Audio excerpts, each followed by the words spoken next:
Hello friends, welcome back. आप सभी का पुनः हमारे इस प्लेटफॉर्म पर स्वागत है। चलिए तो बिना किसी देरी के अपनी क्लास स्टार्ट करते हैं। आप कंटिन्यू बनी रहे और अभी अगर आपने सब्सक्राइब नहीं किया तो सब्सक्राइब कर दें और दोस्तों को भी शेयर कर दें। चलिए तो हम स्टार्ट करते हैं। कल वाली जो क्लास थी उसमें हमने सर्वोच्च न्यायालय से संबंधित 72 प्रश्न देख लिए थे। आज हम 73 से स्टार्ट करते हैं और बच्चे कुछ जितने भी जो पीवाईक्यू हैं उन्हें देखेंगे। तो केंद्रीय कानूनों की संवैधानिक वैधता के संबंध में भारत के सर्वोच्च न्यायालय की अनन्य अधिकारिता है। देखिए कह रहा है अनन्य अधिकारिता है, तो यहाँ पे गलत है।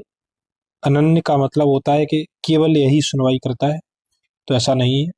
हमारे यहाँ जो उच्च न्यायालय है उनको भी केंद्र के जो विधान होते हैं और जो कार्यपालिका के जो नियम कानून होते हैं उनकी जांच करने का अधिकार है। इस वजह से जो कथन है वो गलत हो जाता है। अब जो कारण है वो पूछ रहा है कि सर्वोच्च न्यायालय भारतीय संविधान का संरक्षक है, कस्टोडियन है। तो यह सही है क्योंकि वो संरक्षक है किसका, तो संविधान का संरक्षक किसे बनाया गया, तो भारतीय सर्वोच्च न्यायालय को बनाया गया है। तो इस तरीके से ऑप्शन डी ये गलत है किंतु आर सही है।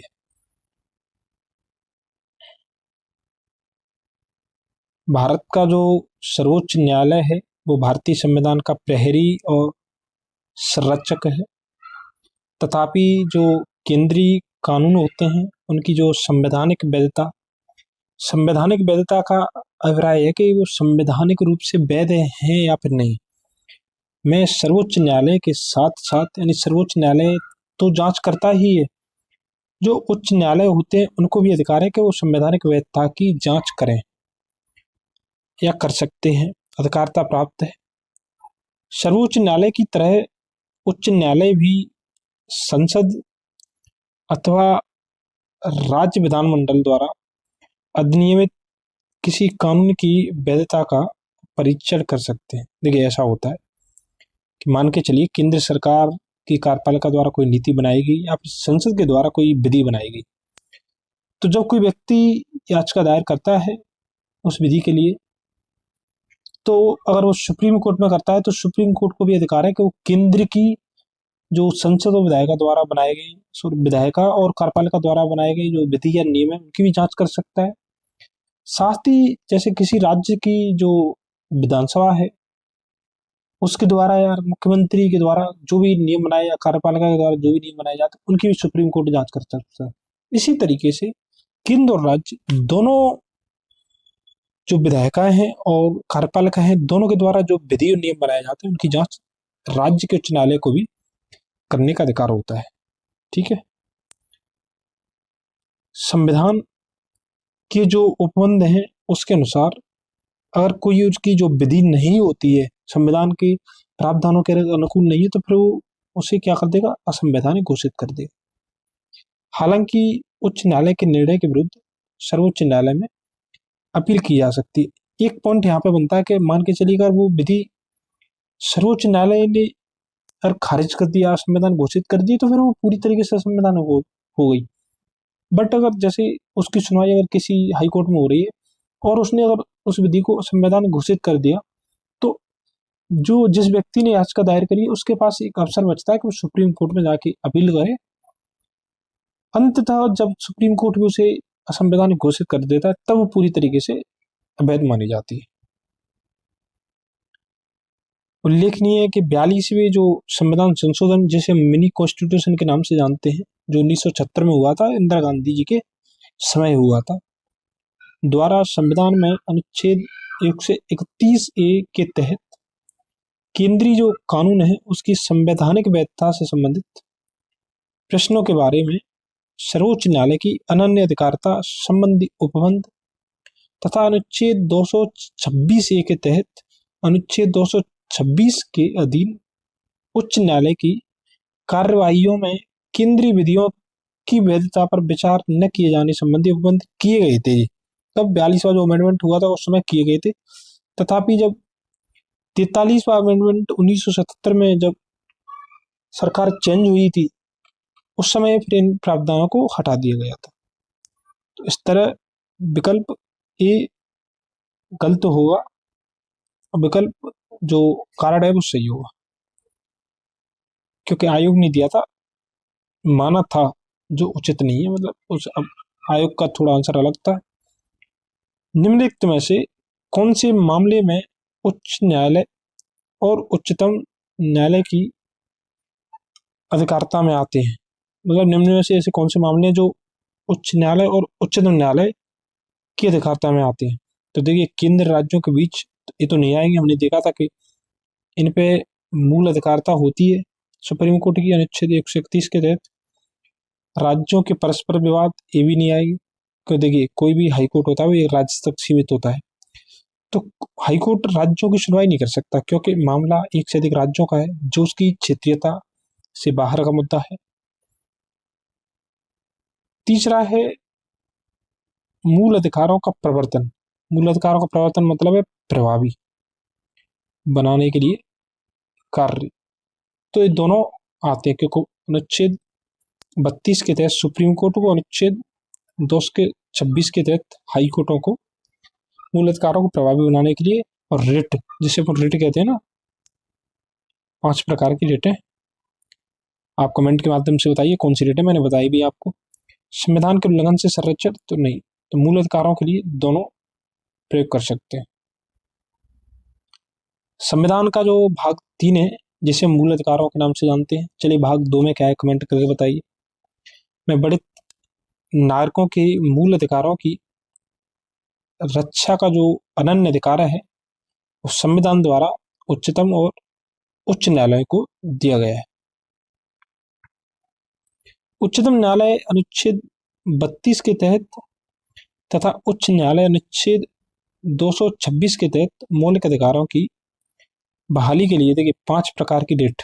तो उसमें एक तो बंदी प्रत्यक्षीकरण, एक परमादेश, प्रतिषेध, उत्प्रेषण और अधिकार परीक्षा संबंधी रिट निकाल सकते हैं। शेष सभी प्रश्नगत मामले उच्चतम न्यायालय की ही अधिकारिता में आते हैं। ठीक है।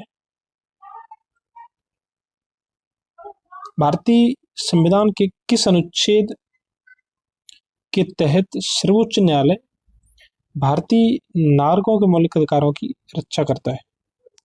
तो फिर अनुच्छेद वो 32 है। अगर वो पूछता कि उच्च न्यायालय, तो फिर हम 226 लगा देते। तो भारतीय संविधान के अनुच्छेद 32 संवैधानिक उपचारों का अधिकार के तहत सर्वोच्च न्यायालय भारतीय नागरिकों के मौलिक अधिकारों की सुरक्षा करता है।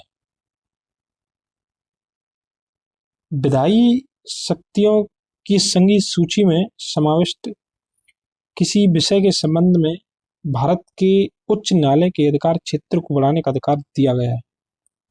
तो संसद को है। तो संसद जो हमारी न्यायपालिका है उसके क्षेत्र में विधि कर सकती है उच्चतम न्यायालय के। ठीक है। जब हम संविधान का अनुच्छेद 138 पढ़ते हैं तो उसमें क्लियरली लिखा है कि संसद विधि द्वारा उच्चतम न्यायालय की जो अधिकारिता है और शक्तियों में वृद्धि कर सकती है। अनुच्छेद जो 138 है उसके खंड 1 के अनुसार विधायी शक्तियों की संघीय सूची में समाविष्ट किसी विषय के संबंध में भारत के उच्चतम न्यायालय के अधिकार क्षेत्र को बढ़ाने का अधिकार किसको? तो संसद को दिया गया है। भारत के सर्वोच्च न्यायालय का जो क्षेत्राधिकार है वो किसके द्वारा बढ़ाया जा सकता है? तो संसद द्वारा प्रस्ताव पारित करके।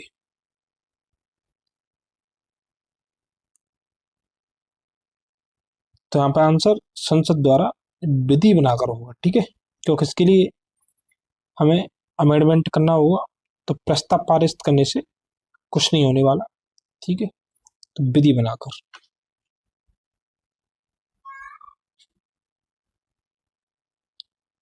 संविधान के अंतर्गत जो उच्चतम न्यायालय से विधि के प्रश्न पर राय लेने का अधिकार किसे? देखिए क्या कह रहा है, विधि के प्रश्न पर राय। राय मतलब सलाह, ठीक है, सलाह। और सलाह मतलब बनफोत्री, बनफोत्री मतलब राष्ट्रपति, ठीक है। तो सलाहकारी शक्ति की बात कर रहा है, इस तरीके से अपन देख सकते हैं। तो भारतीय संविधान के अनुच्छेद 143A के तहत भारत के राष्ट्रपति को विधि या तथ्य के व्यापक प्रश्न, महत्व के प्रश्न को के संदर्भ में जो सर्वोच्च न्यायालय से परामर्श लेने की शक्ति प्रदान की गई है। उच्चतम तथा उच्च न्यायालय के न्यायालयों के जो न्यायाधीशों की जो नियुक्ति है तथा जो स्थानांतरण के लिए परामर्श प्रक्रिया के संबंध में राष्ट्रपति ने उच्चतम न्यायालय को एक अभिदेशन दिया था। तो अनुच्छेद 143 के खंड 1 के तहत सलाह मशवरा कहते हैं सब।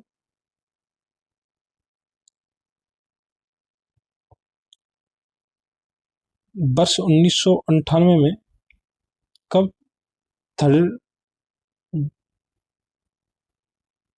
जजेस केस था? 1998 में उच्चतम न्यायालय तथा उच्च न्यायालय के न्यायाधीशों की नियुक्ति और स्थानांतरण के लिए परामर्श प्रक्रिया के संबंध में राष्ट्रपति ने उच्चतम न्यायालय को एक अभिदेशन अनुच्छेद 143 के खंड 1 के तहत दिया था। 3 जज केसेस के नाम से प्रसिद्ध सर्वोच्च न्यायालय के 3 वादों में तीसरा था। इसी में सर्वोच्च न्यायालय की जो 9 सदस्यीय संविधान पीठ थी उसने निर्धारित किया था कि उपयुक्त संदर्भ में मुख्य न्यायाधीश के परामर्श से तात्पर्य वस्तुतः मुख्य न्यायाधीश के साथ सर्वोच्च न्यायालय के 4 अन्य वरिष्ठतम न्यायाधीशों की के कॉलेजियम के परामर्श से। तो जो 3 जजेस केस था उसमें एक मुख्य न्यायाधीश प्लस 4 अन्य न्यायाधीश और टोटल 5 न्यायाधीशों की कॉलेजियम की बात करी गई थी, ठीक है। इससे पहले 1+2 होता था जो 1993 का केस था, मैंने आपको बताया था।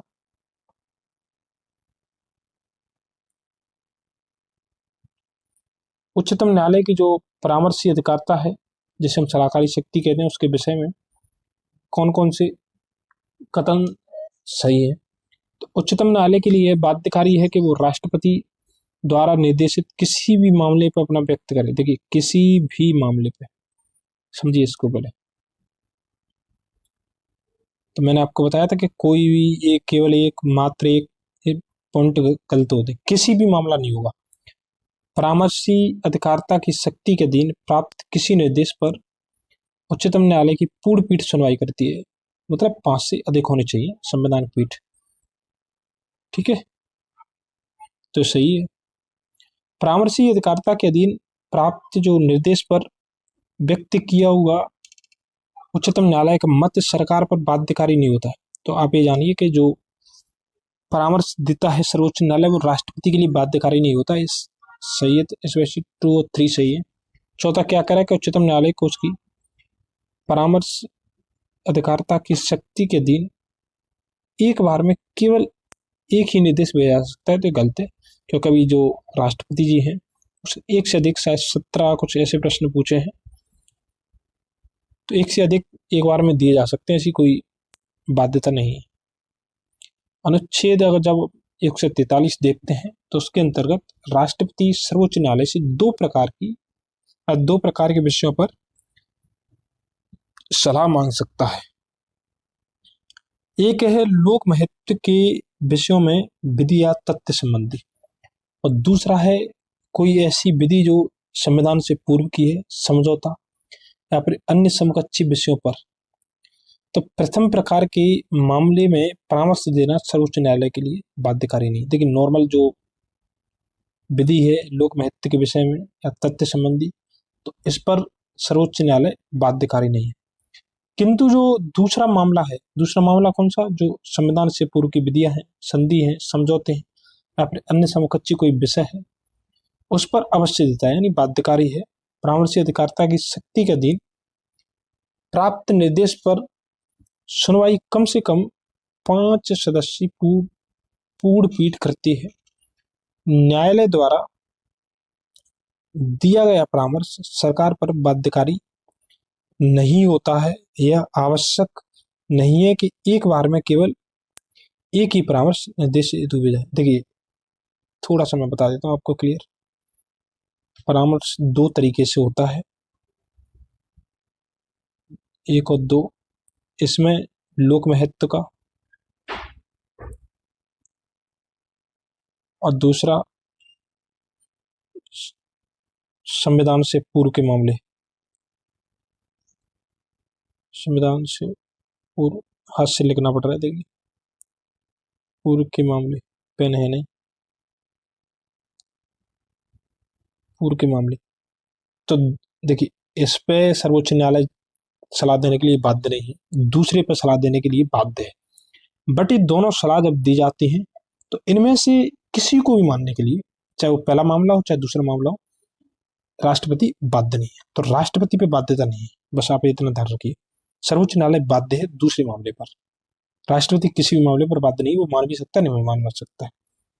तो भारत के सर्वोच्च न्यायालय का जो परामर्श दात्री अधिकार में प्रयुक्त होता है कि वो सार्वजनिक महत्व के कानूनी या तथ्यात्मक मामले में राष्ट्रपति को परामर्श दे सकता है। देखिए, जो सलाह मशवरा लिए जाते हैं उसका मेन मकसद ये होता है कि मान के चलिए कि सरकार कोई विधि लाना चाह रही है, तो उस पहले ही ये जानने का प्रयास करती है कि अगर वो विधि लाए तो वो, अगर वो बाद में खारिज हो, उसके बजाय वो पहले ही सर्वोच्च न्यायालय से सलाह मशवरा कर लेती है, उसके बारे में जान लेती है और उसका पक्ष भी जान लेती है, तो फिर वो पीछे दिक्कत नहीं होती।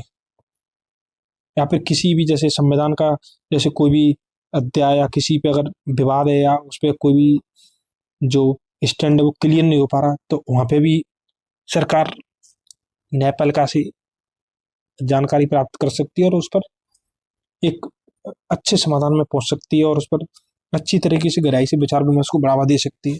तो ये भी पॉइंट होता है। भारत का, एक सेकंड, भारत का जो उच्चतम न्यायालय कानून या तथ्य के मामले में राष्ट्रपति को परामर्श देता है। कब देगा? तभी जब वो ऐसे परामर्श के लिए कहता है।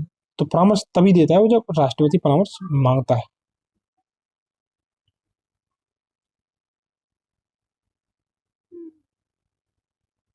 तो अनुच्छेद 143(1) के तहत भारत का उच्चतम न्यायालय कानून या तथ्य के मामले में राष्ट्रपति को परामर्श देता है।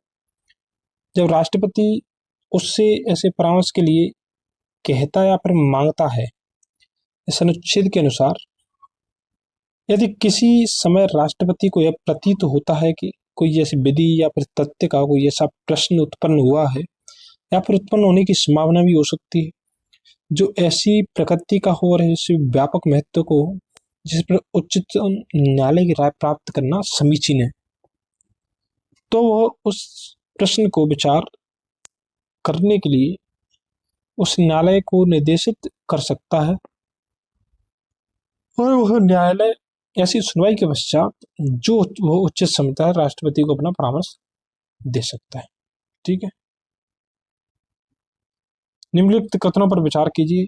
भारत का जो उच्चतम न्यायालय भारत के राष्ट्रपति को विधि अथवा तथ्य के विषयों पर सलाह देता है तो स्वपीरियड से ऐसा नहीं है। यदि ऐसी कोई सलाह मांगता है सही है, केवल यदि विषय नागरिकों के मूल अधिकारों से संबंधित, ये भी गलत है। तो ऑप्शन बी केवल 2 सही है और वो सही पूछ रहा है। गुजरात में विधानसभा के चुनाव जो 2002 में आया था को स्थगित करने के चुनाव आयोग की, देखिए, चुनाव आयोग ने 2002 में जब गुजरात में चुनाव होने वाले थे तो दंगे की वजह से चुनाव को स्थगित कर दिया था। तो उस निर्णय की अधिमान्यता पर उच्चतम न्यायालय की राय जानने के लिए राष्ट्रपति ने उच्चतम न्यायालय से अनुरोध भारतीय संविधान की कौन से अनुच्छेद के तहत किया, तो अनुरोध किया था कि उच्चतम न्यायालय की क्या राय होनी चाहिए। तो अनुच्छेद 143। ठीक है, 142 में हमने देखा था कि पूर्ण आदेश की शक्ति है। ठीक है, सुप्रीम कोर्ट की, जिसमें सीधे डायरेक्शन देता है वो। मैं भारत के संविधान के प्रति सच्चा विश्वास और सच्ची निष्ठा रखूंगा। भारत की संप्रभुता और अखंडता को बनाए रखूंगा। अपने अपने पद के कर्तव्यों का निर्वहन करूंगा। संविधान और कानून की रक्षा करूंगा। यह शपथ ली जाती है तो भारत के मुख्य न्यायाधीश द्वारा। प्रश्नगत शपथ का जो प्रारूप है वो संविधान की तीसरी अनुसूची में, तीसरी अनुसूची के तहत उच्चतम न्यायालय के न्यायाधीशों और भारत के नियंत्रक मालिका परीक्षक द्वारा ली गई शपथ का है। इसी तरीके से सीएजी की भी होती है। ठीक है, अब आपने देख लिया कि तीसरी जो अनुसूची है संविधान की, उसमें शपथ है। टोटल 12 अनुसूची है। मूल संविधान में 8 अनुसूची थी। अब आप बताइए कि दूसरी अनुसूची में क्या है, कमेंट करके बताइए। देश के किसी भी न्यायालय में चल रहे वाद को अन्यत्र यानी दूसरे न्यायालय में भेजने का अधिकार किसे है, तो एकमात्र अधिकार उस सर्वोच्च न्यायालय को। मान के चलिए कोई एमपी हाई कोर्ट में कोई मामला चल रहा है तो वो यहाँ से ट्रांसफर करके छत्तीसगढ़ हाई कोर्ट में मामला भेज सकता है। ठीक है, देश के किसी भी न्यायालय में चल रहे वाद की सुनवाई किसी अन्यत्र स्थान पर किए जाने का निर्देश देने का अधिकार एकमात्र अधिकार है सर्वोच्च न्यायालय के पास है। संविधान के अनुच्छेद 147 सिविल प्रक्रिया की संहिता धारा 25 जो अब चेंज हो गई है, आपने देखा तो BNSS आ गई है CRPC की जगह पे, और IPC की जगह पे BNS। ठीक है, भारतीय न्याय संहिता दंड प्रक्रिया की सहायता 406 के तहत जब उच्च न्यायालय केवल अपनी अधिकारिता वाले राज्य क्षेत्र में ही अधीनस्थ न्यायालयों के मामलों का अंतरण कर सकता है। तो जो राज्य का सुप्रीम कोर्ट होता है वो होता है वो निचले जो अधीनस्थ न्यायालय होते हैं उनसे मंगा के किसी दूसरे अधीनस्थ न्यायालय में भेज सकता है, बट वो सीमा होती है कि वो अपने राज्य के अंदर ही कर सकता है जहां तक उसका जो न्याय क्षेत्र है, बट सुप्रीम कोर्ट पूरे देश के लिए कर सकता है। A.K. गोपालन बनाम मद्रास केस, तो देखिए विवादित है, डिस्प्यूटेड है। चलिए हम आंसर देखते हैं सीधे।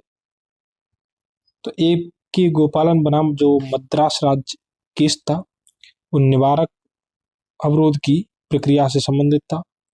रोमेश थापर बनाम जो मद्रास राज्य है वो स्वतंत्र भाषण पर रोक से संबंधित है। शंकरी प्रसाद बनाम भारतीय संघ संविधान संशोधन की संसद की शक्ति से संबंधित है। देखिए शक्ति से संबंधित है, यहाँ तक है वो इंटर गलत है। चंपकम तोराई राजन बनाम मद्रास राज्य शिक्षण संस्था में प्रवेश हेतु समानता की बात करता है, फिर भी गलत है। हम देखते हैं क्वेश्चन क्या है। देखिए थोड़ा सा क्वेश्चन भी है, पर क्वेश्चन वही लग रहा है कि कौन सा जो बाद है वो जमींदारी से संबंधित से शायद यही पूछ रहा है, देख लेते हैं। प्रश्नगत वादों में जो कामेश्वर सिंह बनाम बिहार राज्य जो वाद है तथा पश्चिम बंगाल राज्य बनाम सुबोध गोपालन वाद जमींदारी व्यवस्था तथा भूमि सुधार कानून से संबंधित है। प्रश्नगत विकल्पों में सही उत्तर प्राप्त न होने के कारण झारखंड लोक सेवा आयोग ने अपनी संशोधित में विकल्पों को ही गलत माना था। तो कभी कभी गलती से क्वेश्चन भी आ जाते हैं। इंदिरा साहनी बनाम जो 1992 का केस था, भारत संघ मुकदमे में सर्वोच्च न्यायालय का निर्णय किस विषय से संबंधित है, तो सरकारी नौकरियों में अन्य पिछड़ा वर्ग आएगा, और इसमें क्रीमी लेयर की अवधारणा भी तय करी थी। क्रीमी लेयर जैसे किसी व्यक्ति की आय 8 लाख से कम होनी चाहिए, 8 लाख से अधिक है तो वो क्रीमी लेयर में आता है। वर्तमान में जो ऑपरेटर नहीं उसके हिसाब से। इंदिरा साहनी बनाम भारत संघ 1992 में सर्वोच्च न्यायालय की 9 सदस्यीय पीठ का निर्णय सरकारी नौकरियों में पिछड़ा वर्ग यानी ओबीसी को आरक्षण से संबंधित है। इस ऐतिहासिक निर्णय में सर्वोच्च न्यायालय ने मंडल आयोग की रिपोर्ट के आधार पर, तो जो मंडल आयोग है उसका गठन 1979 में 80 में इसने रिपोर्ट दी थी, ये आरक्षण से संबंधित। तो इसने ही 27% आरक्षण की सिफारिश करी थी, जो आज तक चला रहा है। दैनिक इस सरकार के निर्णय को बरकरार रखा, किंतु साथ ही यह भी निर्णय दिया कि अन्य पिछड़ा वर्ग के क्रीमी लेयर आर्थिक रूप से सशक्त भाग को इसके दायरे से बाहर रखा जाना चाहिए। इसके साथ ही सर्वोच्च न्यायालय ने यह भी निर्धारित किया कि अनुच्छेद जो 15(4) है 16(4) के तहत कुल आरक्षण 50% अधिक सीमा से अधिक नहीं होना चाहिए। तो जो 15(4) है, देखिए 15 एक आता है 15(3), 15(3) तो इसमें बताया गया कि सामाजिक और जो शैक्षणिक रूप से पिछड़े वर्ग हैं उन्हें आरक्षण प्रदान किया जाएगा, मतलब विशेष सहायता दी जाएगी। तो उसी के अंतर्गत ये 15(4) लाया गया। 15(4) में फिर जो आरक्षण है उसकी व्यवस्था कर दी गई है ओबीसी SC ST के लिए।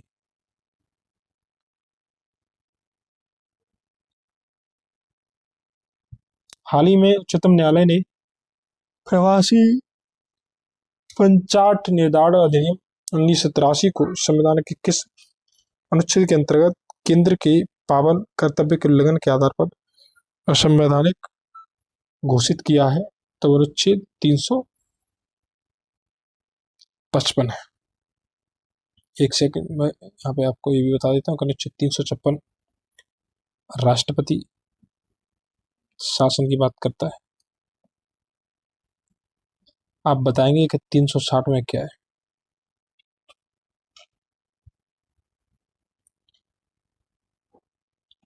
उच्च न्यायालय ने 13 जुलाई 2005 को सर्बानंद सोनोवाल बनाम भारत संघ बाद में दिए गए अपने फैसले के तहत प्रवासी पंचायत निर्धारण अधिनियम 1983 को संविधान के अनुच्छेद 355 के उल्लंघन के आधार पर असंवैधानिक घोषित कर दिया। उच्चतम न्यायालय के अनुसार प्रवासी पंचायत अधिनियम जो 1983 था, अवैध रूप से भारत में घुसपैठ को बढ़ावा दे रहा था।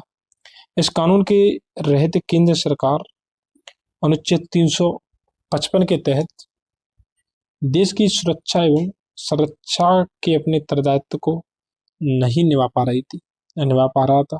उच्चतम न्यायालय ने यह फैसला दिया था कि असम में भारी संख्या में बांग्लादेशियों की अवैध घुसपैठ के संदर्भ में दिया गया अनुच्छेद 355।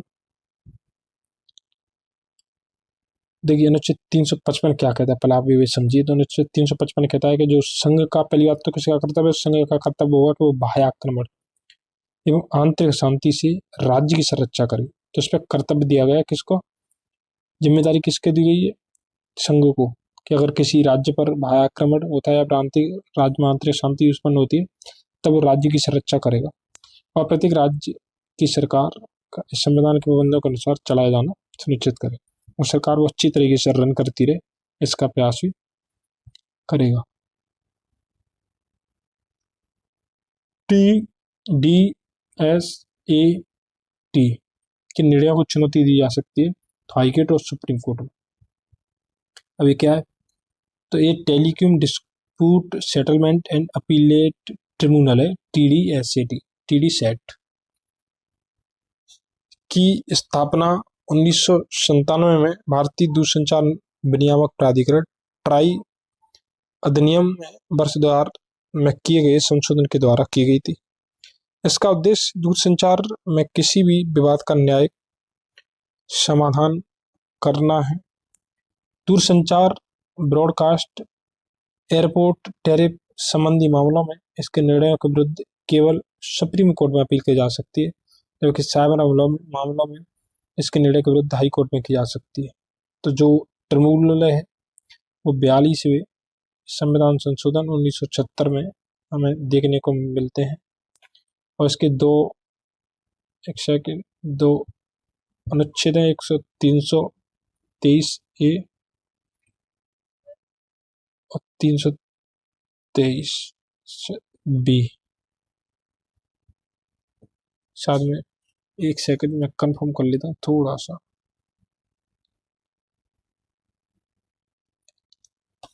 कि क्या दिया है इसमें। एक बार 1 सेकंड रुकिए आप। ये गलत पढ़ने से अच्छा है कि थोड़ा सा अगर कहीं गलत कंफ्यूजन हो रहा है तो आप क्लियर कर लीजिए उसे।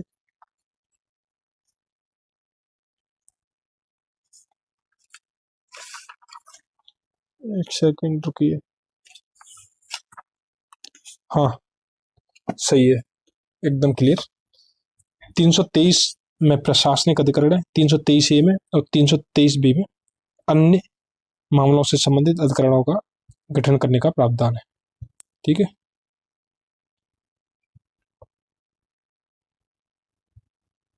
सबसे कम अवधि के लिए भारत के मुख्य न्यायाधीश कौन थे? तो कमल नारायण सिंह। ऐसे क्वेश्चन बहुत कम आते हैं, छोड़िए, इससे ज्यादा देखिए मत। भारत के उच्चतम न्यायालय के मुख्य न्यायमूर्ति का सही क्रम क्या है? तो L Dattu, T S Thakur, Jagdish Singh केर। तो आप जैसे करंट में देख लीजिए, तो आप कमेंट करके बताइए कि वर्तमान में मुख्य न्यायाधीश कौन है। भारत के पूर्व मुख्य न्यायाधीश, अभी कमेंट करके बताइए कि भारत के प्रथम मुख्य न्यायाधीश कौन थे। यशवंत विष्णु चंद्रचूड़, बाई बी चंद्रचूड़ के संबंध में कौन से कथन सही है? तो 16वें मुख्य न्यायाधीश हैं। अब तक सबसे लंबी अवधि तक मुख्य न्यायाधीश के रूप में पद पर रहने वाले व्यक्ति हैं, उनकी नियुक्ति नीलम संजीव रेड्डी ने की थी। तो जो न्यायमूर्ति यशवंत विष्णु चंद्रचूड़ को तत्कालीन नीलम संजीव रेड्डी द्वारा भारत का 16वां न्यायाधीश नियुक्त किया गया था। वे 22 फरवरी 1978 को भारत के मुख्य न्यायाधीश बने थे और तथा 11 जुलाई 1985 तक इस पद पर रहे। 7 वर्ष 4 माह से कुछ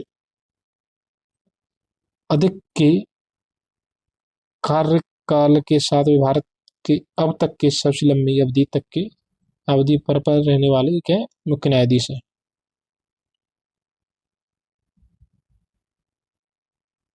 1978 में उल्लेखनीय है कि उनके पुत्र न्यायमूर्ति धनंजय यशवंत चंद्रचूड़ नवंबर 2022 को भारत के 50वें मुख्य न्यायाधीश बने थे। वर्तमान में 52वें मुख्य न्यायाधीश तो कौन है? भूषण रामकृष्ण गवई। रामकृष्ण गवई, ठीक है।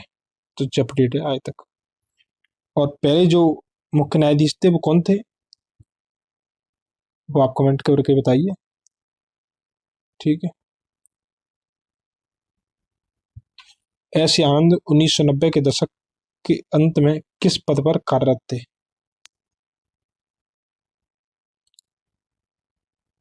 तो भारत के मुख्य न्यायाधीश 29वें मुख्य न्यायाधीश के रूप में कार्यरत थे। बस इतना ही देखना है, इससे ज्यादा नहीं। अब प्रश्न के निम्नलिखित में से कौन चौथी महिला जज है जिन्हें अप्रैल 2010 में भारत के मुख्य न्यायाधीश नियुक्त किया गया? तो जस्टिस ज्ञान सुधा मिश्रा। ये प्रश्न आप देख लीजिए, हम भी देख लेते, थोड़ा सा प्रश्न देखने लायक है। तो प्रश्नकाल के दौरान उच्चतम न्यायालय में एकमात्र महिला न्यायाधीश जस्टिस ज्ञान सुधा मिश्रा थी। इन्हें राष्ट्रपति द्वारा अप्रैल 2010 में नियुक्ति प्रदान की गई थी। इससे पूर्व ये पटना उच्च न्यायालय में मुख्य न्यायाधीश थी। इनसे पूर्व जस्टिस जो फातिमा बीवी, जस्टिस सुजाता मनोहर और जस्टिस रूमा पाल भी उच्च न्यायालय में न्यायाधीश के पद को सुशोभित कर चुके हैं। 13 दिसंबर 2011 को जस्टिस रंजना प्रकाश देसाई सर्वोच्च न्यायालय में न्यायाधीश नियुक्त हुई थी तथा वे सर्वोच्च न्यायालय की 5वीं महिला न्यायाधीश थी। इसके पश्चात 2014 को जस्टिस आर भानुमति, 27 अप्रैल 2018 को जस्टिस इंदु मल्होत्रा सर्वोच्च न्यायालय में न्यायाधीश बने। इनके पश्चात 7 अगस्त 2018 को जस्टिस इंदिरा बनर्जी तथा 2021 को जस्टिस हिमा कोहली, जस्टिस बेला एम त्रिवेदी एवं जस्टिस बी नाग रत्ना सर्वोच्च न्यायालय में न्यायाधीश बनी है तथा इस प्रकार अब तक जनवरी 2022 तक कुल 11 महिला जज सर्वोच्च न्यायालय में न्यायाधीश बन चुकी है। ठीक है, एक सेकंड में इसको भी अपडेट कर लेते हैं अपन, थोड़ा सा रुकिए।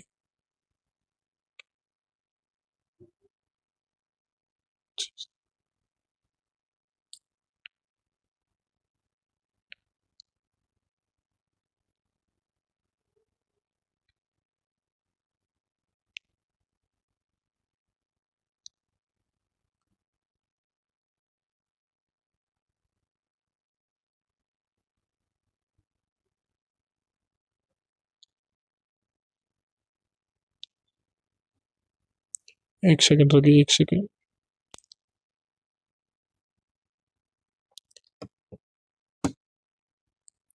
तो यही आंसर है इसका, अभी तक 11। कब तक? आज तक 2025 तक। ठीक है, 2025 तक टोटल 11 महिलाएं न्यायाधीश के रूप में काम कर चुकी है या कर रही है या बन चुकी है। हाल ही में सुप्रीम कोर्ट के निम्नलिखित न्यायाधीशों में कौन इससे पहले किसी उच्च न्यायालय का न्यायाधीश नहीं रहा? एल नागेश्वर राव। देखिए थोड़ा सा वैसे क्वेश्चन पूछ रहा है, क्वेश्चन ज्यादा छोड़िए, क्वेश्चन कोई मतलब का नहीं है। मध्य प्रदेश उच्च न्यायालय के निम्नांकित मुख्य न्यायमूर्तियों में से कौन भारत के उच्चतम न्यायालय नहीं रहे हैं? तो न्यायमूर्ति एस के झा, जबकि एस के माथुर, आर वी रविंद्रन और ए के पटनायक रहे हैं। तो ए के पटनायक 2009 से 14 तक, आर वी रविंद्रन 2005 से 11 के मध्य और ए के माथुर 4 से 9 के दौरान उच्चतम न्यायालय में न्यायाधीश रहे थे। एस के झा 1989 से 93 के दौरान मध्य प्रदेश उच्च न्यायालय में मुख्य न्यायाधीश रहे थे, उच्चतम न्यायालय में नहीं रहे। एमपी में प्रश्न पूछता है ऐसे। उच्चतम न्यायालय के निम्नलिखित न्यायाधीशों में से कौन राजस्थान उच्च न्यायालय में न्यायाधीश नहीं रहा? देखिए राजस्थान में पूछ लिया। तो न्यायमूर्ति आर सी लोहाटी। तो सर्वोच्च न्यायालय के न्यायाधीशों में न्यायमूर्ति आर सी लोहाटी राजस्थान उच्च न्यायालय में न्यायाधीश नहीं रहे थे।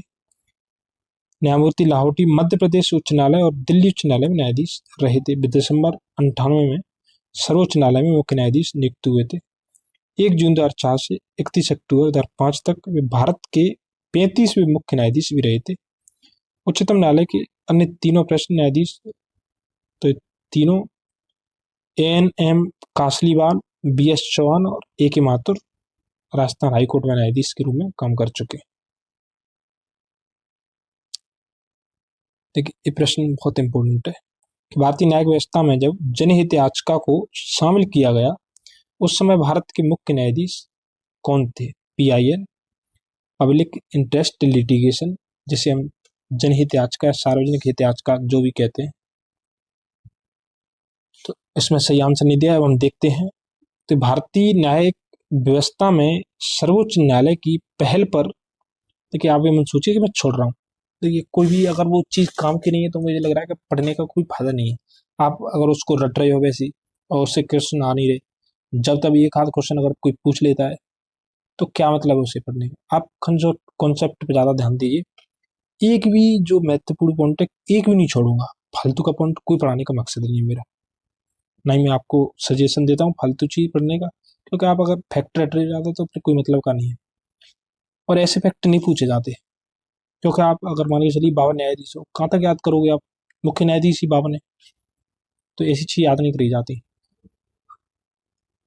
भारतीय न्यायिक व्यवस्था में सर्वोच्च न्यायालय की पहल पर जनहित याचिकाओं यानी PIL, पब्लिक इंटरेस्ट, देखिए ये पढ़ने लगा है कि पब्लिक इंटरेस्ट लिटिगेशन की शुरुआत हुई थी। इसके तहत जो नागरिक समाज में जैसे कोई संगठन है, NGO है, जो लोगों के हितों के लिए काम कर रहा है, का कोई व्यक्ति या फिर समूह जनहित मामला जनहित का होना चाहिए कि मामलों में न्यायिक उपचार प्राप्त करने हेतु न्यायालय की शरण में जा सकता है। इसकी एक कंडीशन है कि मामला जनहित से संबंधित होना चाहिए, न कि व्यक्तिगत।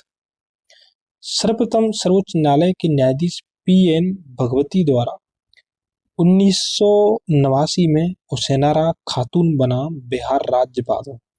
तो जो एक केस है हुसैनारा खातून बना बिहार राज्य, यही PIL का जनक माना जाता है। में जनहित याचिका स्वीकार की गई थी। इस याचिका को पुष्पा कपिला हिंगोरानी ने दाखिल किया था। इन्हें जनहित याचिका की एवं मदर ऑफ PIL, माँ के नाम से भी जाना जाता है। तो एक क्वेश्चन पूछ सकता है, तो पुष्पा कपिला हिंगोरानी जो आज गरीबों की मसीहा के रूप में काम कर रही है, जनहित याचिका जो न्याय दिलाने के लिए बहुत आगे बढ़कर सर्वोच्च न्यायालय कार्य कर रहा है, उच्च न्यायालय कार्य कर रहे हैं, वो जनहित याचिका ही एक कमाल है। उल्लेखनीय है कि जिस समय PN भगवती ने यह याचिका स्वीकार की, देखिए जब याचिका PIL स्वीकार करी थी या फिर जब पुष्पा कपिला हिंगोरानी की याचिका स्वीकार करी थी, उस समय भी सर्वोच्च न्यायालय के न्यायाधीश थे, न कि मुख्य न्यायाधीश। अब देखिए प्रश्न देखिए यहाँ पे क्या पूछ रहा है, भारत के मुख्य न्यायाधीश कौन थे? तो PN भगवती फिर आंसर नहीं होगा, मुख्य न्यायाधीश पूछ रहा है। ठीक है, सर्वोच्च न्यायालय में न्यायाधीश के रूप में इनकी नियुक्ति 17 जुलाई 1973 को हुई थी, जबकि मुख्य न्यायाधीश के रूप में इनका जो कार्यकाल है 12 जुलाई 1985 से 20 दिसंबर 1986 तक था। जबकि पहली जनहित याचिका स्वीकार होने के समय YV चंद्रचूड़ 1978 से 85 तक सर्वोच्च न्यायालय के मुख्य न्यायाधीश थे, इसलिए विकल्प में ऐसा कोई आंसर नहीं है। जनहित याचिका की शुरुआत किसके द्वारा की गई थी? तो न्यायिक पहल के द्वारा, यानी न्यायपालिका की जो व्याख्या के माध्यम से इसकी शुरुआत। अब देखिए वो प्रश्न अब है कि न्यायमूर्ति BR कृष्ण अय्यर भारत के मुख्य न्यायमूर्ति थे, तो प्रश्न गलत है। न्यायमूर्ति BR कृष्ण अय्यर भारतीय न्यायिक सेवा में लोक हित याचिका के प्रजनकों में से यानी संस्थापकों में से एक माने जाते हैं, तो जी पॉइंट सही। तो उसमें दो व्यक्तियों का मुख्यतः हाथ माना जाता है, BR कृष्ण अय्यर और दूसरे हैं PN भगवती।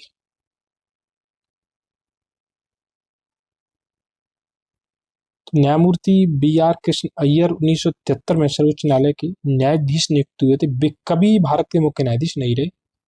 न्यायमूर्ति PN भगवती एवं न्यायमूर्ति जो कृष्ण अय्यर है, कृष्णा अय्यर लोक हित याचिका को प्रारंभ करने एवं प्रोत्साहन देने के लिए जाने जाते हैं। एक सिंपल ही प्रश्न देखिए पूछ लिया है कि PIL क्या है, तो पब्लिक इंटरेस्ट लिटिगेशन।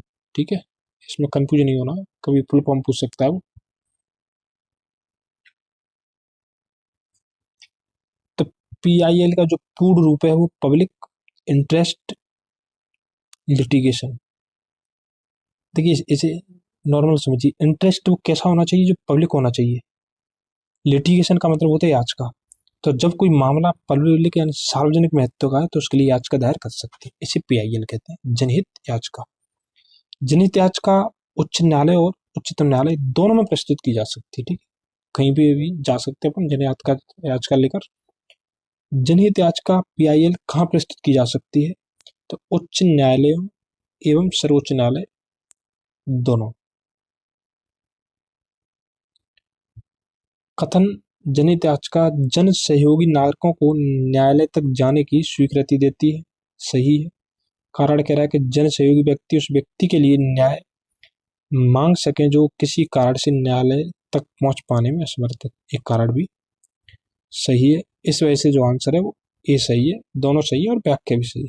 देखिए जनहित याचिका का मुख्य उद्देश्य है कि कोई ऐसा व्यक्ति है जो वहां या उस दरबारी तक नहीं पहुंच पा रहा है, वो इतना संपन्न नहीं है, वो बेचारा गरीब है, तो उसके लिए फिर जनहित याचिका एक मसीहा के रूप में काम करती है। कोई अन्य व्यक्ति भी उसके लिए दायर कर सकता है। तो जनहित याचिका के माध्यम से नागरिक समाज देखिए कोई NGO, कोई संगठन जो जनता के लिए हितों के लिए काम कर रहा है, ये शामिल होते हैं इसमें। तो नागरिक समाज का कोई व्यक्ति या फिर समूह किसी व्यक्ति समूह या फिर समाज के हित संबंधी मामलों में न्यायिक उपचार की प्राप्ति हेतु न्यायालय जा सकता है। इस प्रकार कथन एवं कारण दोनों सही और कारण कथन की सही व्याख्या भी कर रहा है। लोकहितवाद या मुकदमे की संकल्पना का उद्गम देश है तो यूएसए, तो जनहित याचिका का लोकहितवाद का जो हमें उद्भव अमेरिका में मिलता है, तो लोकहितवाद मुकदमे की संकल्पना का जो उद्भव है वो हमें यूएसए या अमेरिका में मिलता है।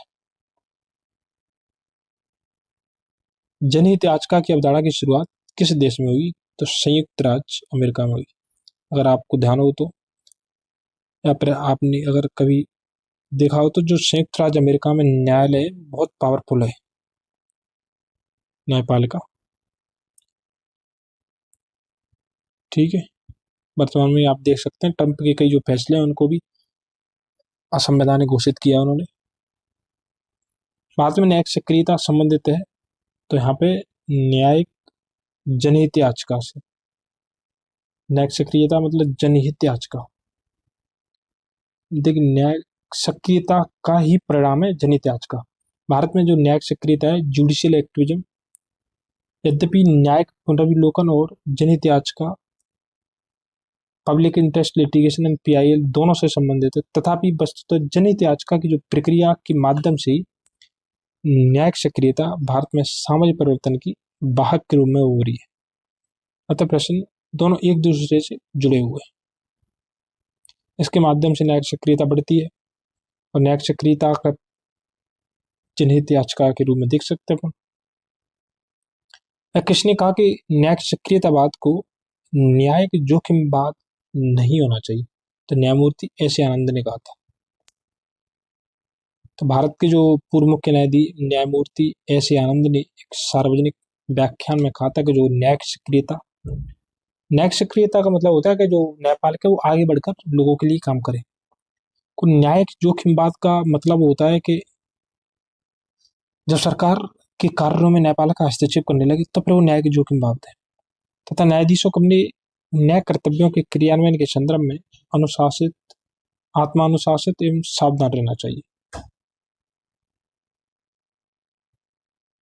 सितंबर 2003 में न्यायालय के एक निर्णय से भारतीय समाज में महिलाओं की स्थिति प्रतिष्ठित हुई है। वो न्यायालय है तो भारत का सर्वोच्च न्यायालय।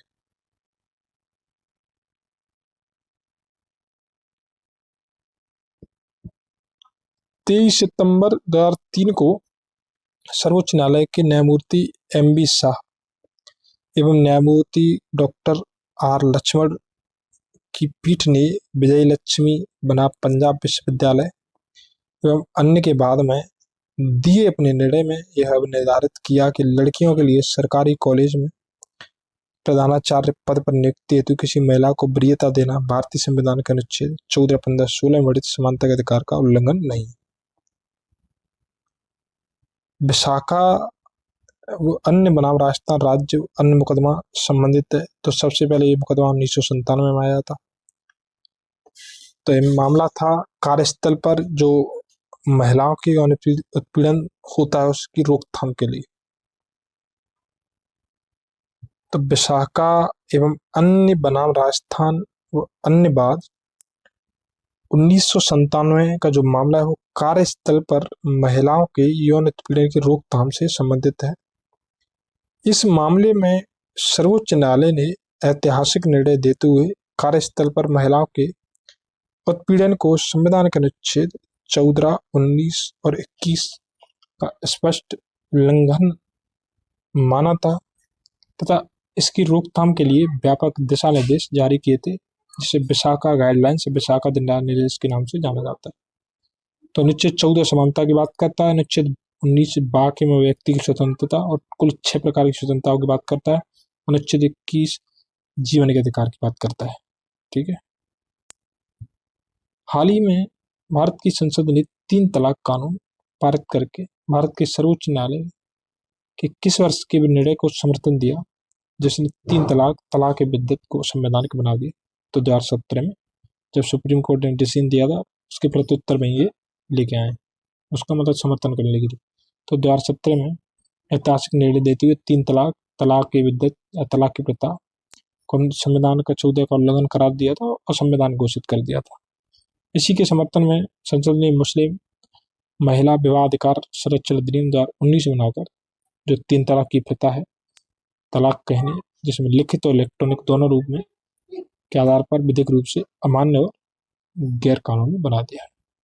ठीक है।